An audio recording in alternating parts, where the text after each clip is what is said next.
изцелението на глухонемия. Марк 7 глава от 31 до 37 стихове. Както виждате, евангелист Марк пише, че Господ Исус Христос, след като излиза от Тирските и Сидонските предели, той се отправя към Галилейското езеро, минавайки през Декапол. Декапол, преведено на български, означава десетоградие.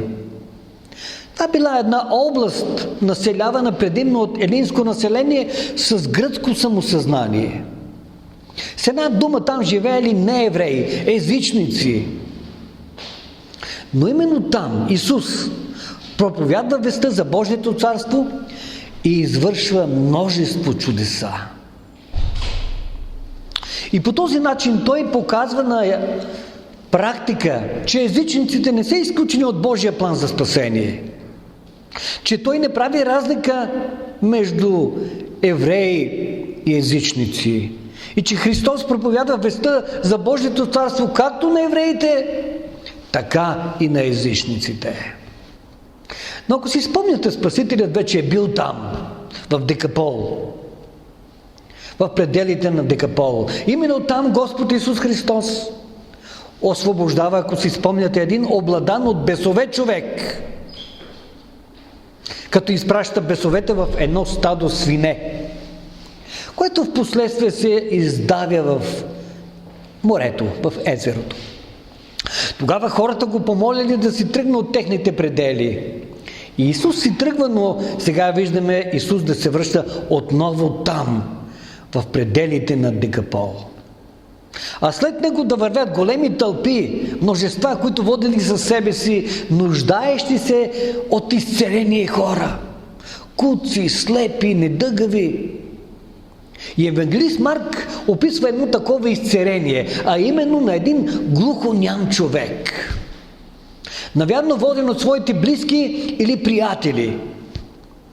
Предлагам да проследим този кратък евангелски разказ и да извлечем необходимите поуки от него. Какво виждаме? На първо място, Исус върши делата си далеч от любопитните хорски очи. Ето в Марк 7:32-33 четем. И довеждат при него един глух и заекващ човек и молят му се да положи ръка на него.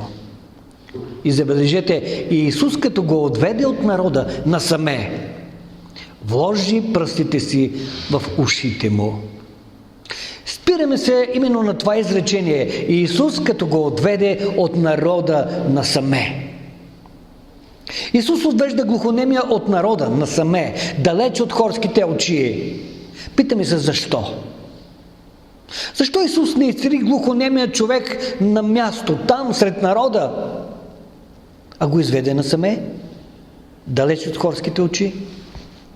Ами може би, за да не го притиска народа.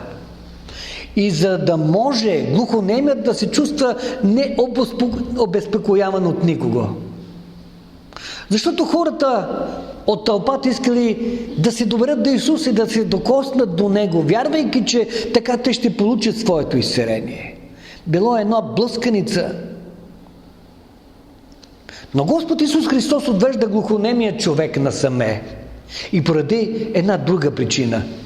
Не само поради това глухонемият да не бъде обезпокояван от никого, но той го отвежда насаме, защото Спасителят не е искал да дава гласност и не е искал да се разчува за това, което щяло да се случи с този човек, с този глухоням човек.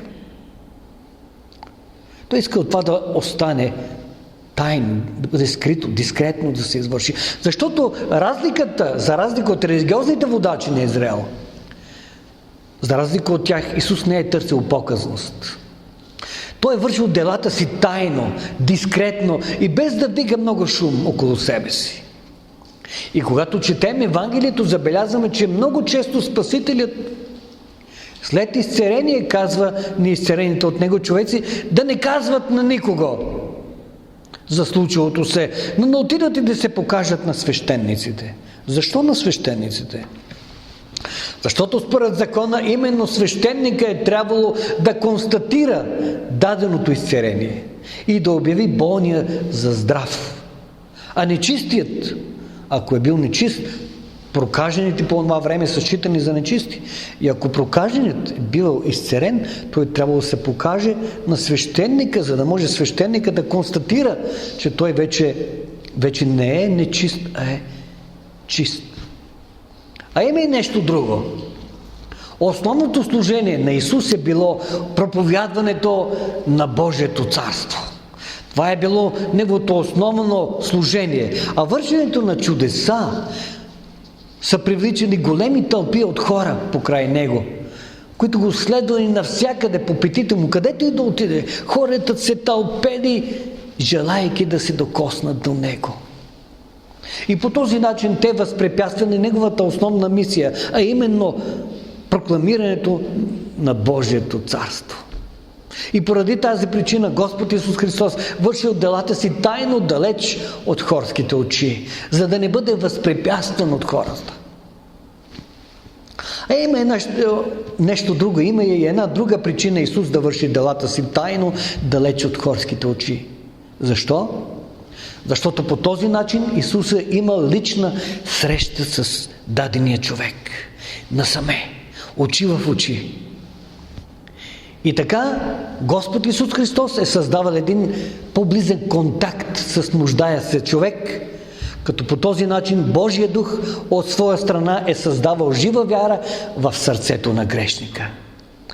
И всичко това, както виждаме, е ставало тайно, дискретно, далеч от любопитните хорски очи, погледи на човеците.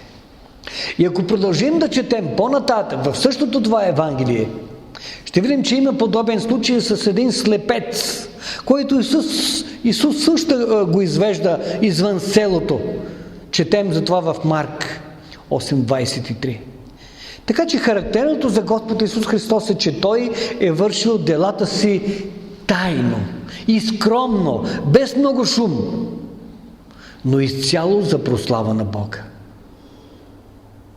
Нещо, което е в разрез с разбирането в този свят.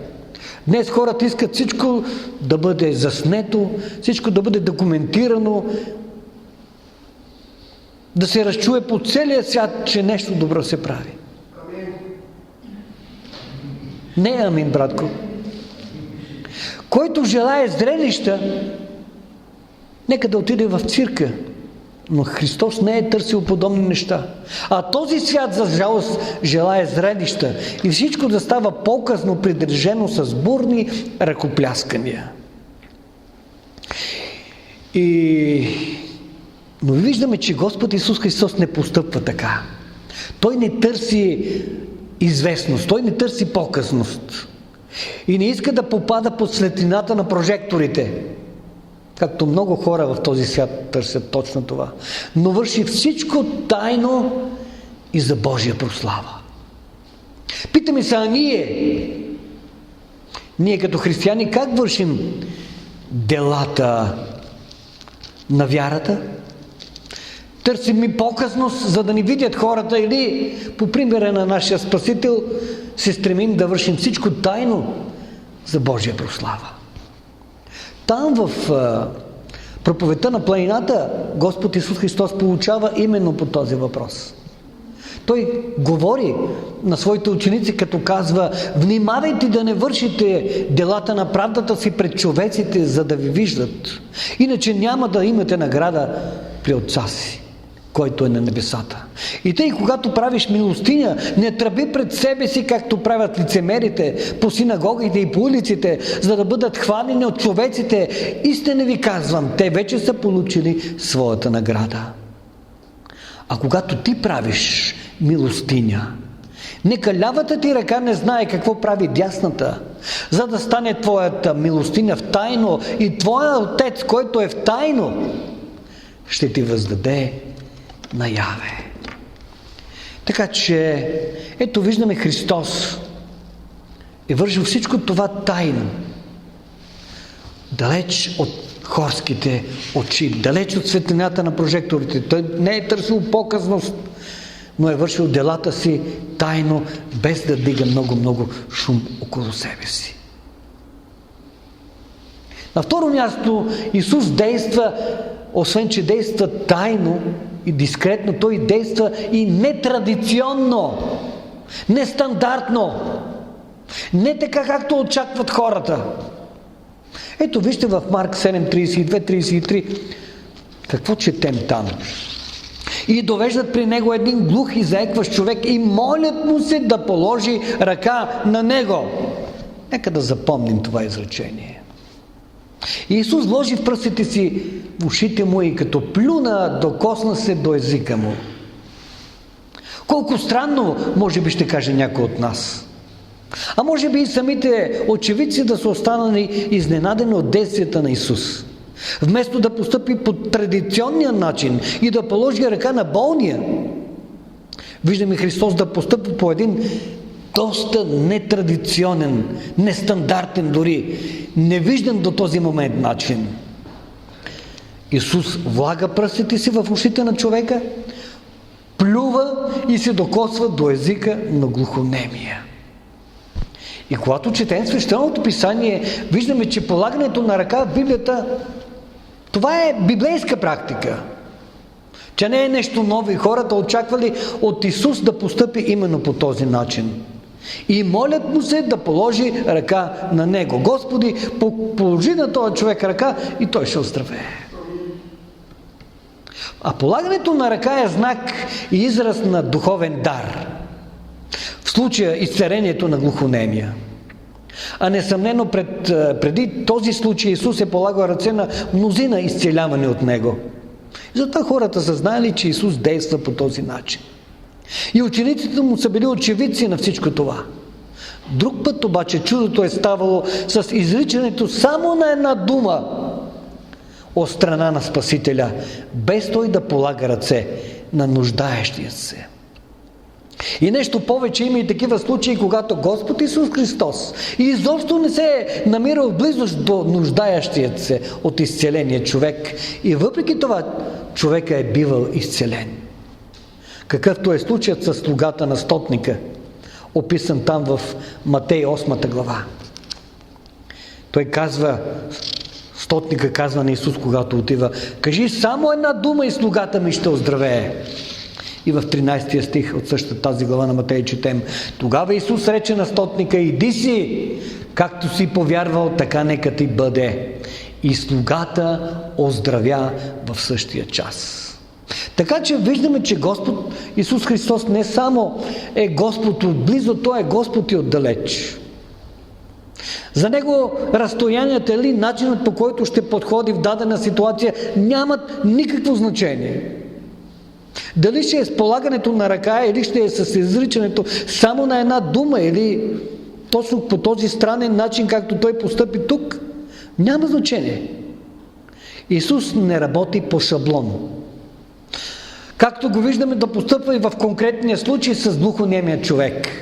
Исус не може да бъде поставен в рамка. Понякога ние ограничаваме Бога, като го поставяме в рамка и казваме: Той само така постъпва. Не, Бог не е като нас човеците. Бог е много разнообразен.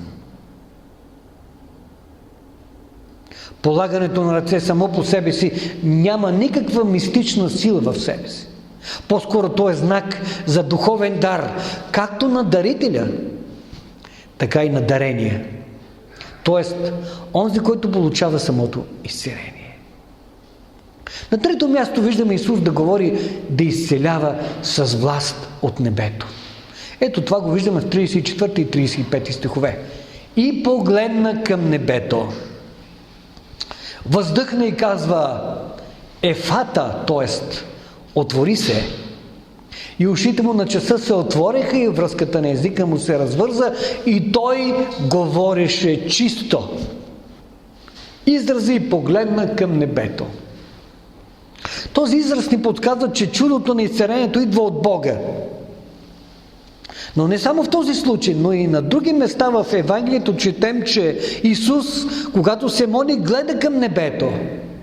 Например, Марк 6:41. Там четем: и когато взе 5 хляба и 2 риби, Исус погледна към небето и благослови и разчупи хлябовете и даваше на учениците. А също така в Йоан 17:1 четем: и това като изговори Исус, вдигна очите си към небето и каза: Отче, настана часът. Също Йоан 11:41 четем: Исус повдигна очи нагоре и рече: Отче, благодаря ти, че ме послуша. Ето виждаме, Исус погледна към небето, вдигна очи към небето, а Исус повдига очи нагоре. Това са все изрази. Питаме се, защо Исус гледа към небето? Ами защото небето е мястото на Божието обиталище. Там се намира Божият престол. Според Исаия 66:1. Така казва Господ: небето ми е престол, а земята е мое подножие. А и нещо друго, Исус гледа към небето, защото самият Той е слязал от небето. И в Ефесяни 4:10 четем: този, който е слязал, става дума за Господ Исус Христос, е същият, който и възлезе по-горе от всички небеса, за да се изпълни всичко. Небето е мястото, където след Неговото възкресение Исус се възнася отново. Той възлиза по-горе от всички небеса. Там е Божието светилище, Божия храм. Там няма грях, нито смърт, нито скръб, нито жалеене, четем в Откровение 21 глава. И властта над греха и над смъртта, над болестите, над демоните идва именно оттам, от небето. И когато Исус дига поглед към небето, Той изразява връзката си със своя небесен Отец. По този начин Той изразява Неговият авторитет. Не случайно Исус заявява, че Той е слязал от небето, за да върши не своята воля, а волята на своя небесен Отец. Ето в Йоан 6:36 четем: защото слязох от небето, не моята воля да върша, а волята на този, който ме е пратил. А също така можем да кажем, че повдигането на очи към небето е израз на благодарност. И нещо друго, гледайки нагоре към небето, Исус признава Божията власт и Божията намеса в конкретния случай. По този начин Господ Исус Христос показва, че Неговата сила идва отгоре, от небето, от самия Бог. За да отпуши ушите на глухонемия и да развърже неговият език, Исус заповядва с власт от небето. С власт, като казва на арамейски ефата, което означава отвори се. Арамейският език е тясно свързан с еврейският, но не произлиза от самият него. Тогава това е езикът на Дан, един от 12-те синове на патриарха Яков. Но когато четем Евангелието, виждаме често Господ Исус Христос договори именно на този език, на арамейски. Например,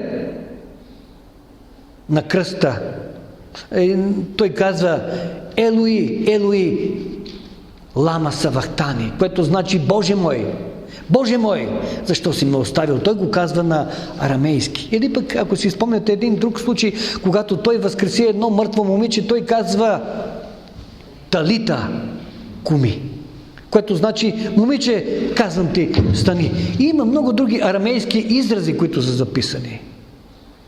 И отново си задаваме въпроса: защо понякога Исус говори на този език? Отговорът е: защото това е бил езикът, който Исус е използвал в ежедневието си и който е бил разбираем за хората в тази област. Но най-важното е, че Исус е говорил и изцелявал с власт. Власт от небето. А хората виждали всичко това. И на 4-то място четем за ръката на Исус и реакцията на хората. Ето в 36 и 37 стихове. И заръчи им на никого да не казват за това. Но колкото повече им заръчваше, толкова повече те го разгласяваха. Защото се удивляваха твърде много и казваха: всичко върши добре. И глухите прави да чуват, и немите да говорят. Питаме се, защо Исус заръча на хората да не говорят за случилото се? Ами както казахме и по-напред, Господ Исус Христос е вършил делата си без много шум и без показност, тайно. И нещо, което не е маловажно, е, че по това време хората са имали погрешно виждане за самият Месия, за самият Него като Месия. Те са имали погрешно политическо схващане за идващият Месия. Но виждаме, че Господ Исус Христос с тази своя забрана да говори за случилото се, Той ясно и категорично показва, че Той не е там, за да всява смут сред обществото и да организира политически бунтове. Той е там, за да върши Божията воля на своя небесен Отец. Така и ние не трябва да се занимаваме с политика. Ние не сме изпратени в този свят да всяваме смут и политически бунтове. Ние сме призовани от Бога да прокламираме веста за Божието царство. И разбира се, четем, че колкото повече Той им забраняваше да разгласяват за случилото се, толкова повече хората го разгласяваха. Защо? Защото виждаха и се удивляваха на делата му, че Той не е като техните книжници и фарисеи. Делата, които Той вършеше, бяха дела с власт, идващи отгоре, от небето. Те виждаха, че Исус върши всичко добре. Те виждаха, че Той прави така, че глухите да прочуват и немите да проговарят. Разбира се, акцента в този евангелски разказ е личността на Господ Исус Христос. И винаги трябва да търсим Него навсякъде в цялото свещено писание. Както и в този разказ. Но ако се вгледаме в образа на глухонемия човек, ще видим, че той е олицетворение или той е символика, той е символ на грешника, който поради своето грешно и напълно покварено естество нито може да чува Божия глас, нито може да говори на другите за Христос. Защо? Защото според Божието Слово такъв човек, грешният човек, е духовно мъртъв в своите грехове и духовно мъртъв в своите престъпления. Той е глухоням. И за да може да чува Божия глас и да говори на другите хора за Господа, първо той трябва да е преживял личната среща с Христос. Така както този глухоням човек. А това се нарича новорождение. Той е изцяло Божие дело. И когато чрез Божия дух и чрез Божието Слово на духовно мъртвият човек му бе дадено ново сърце, тогава той ще бъде и способен не само да чува, но и да разбира Божия глас. Когато Божия дух те новороди, ти ще разбираш Божието Слово и след това ти ще имаш и силата да го прокламираш. Това ще даде желание да разгласяваш Божието Слово, благовестието. Да, защото заръката да не разгласяваме, както е в конкретния случай, Исус на другите вече не е валидна. Напротив, нашата отговорност като християни е да занесем благата вест за спасение на колкото се може повече хора в този свят. А Бог ще направи с тях чудото, което направи и с този глухоням човек. Те ще прочуят и разбира се, ще проговорят. Но за всичко това Господ трябва да бъде в основата. Затова нека славата да бъде само на Бога. И Неговата благодат да бъде с всички вас и с чадата ви, с семействата ви. Нека Бог да ви благослови. Нека Бог да укрепи вярата ви, така че да бъдете свидетели за Него. Както в този град, така и навсякъде, където отидете. Нека Бог да ви благослови. Амин.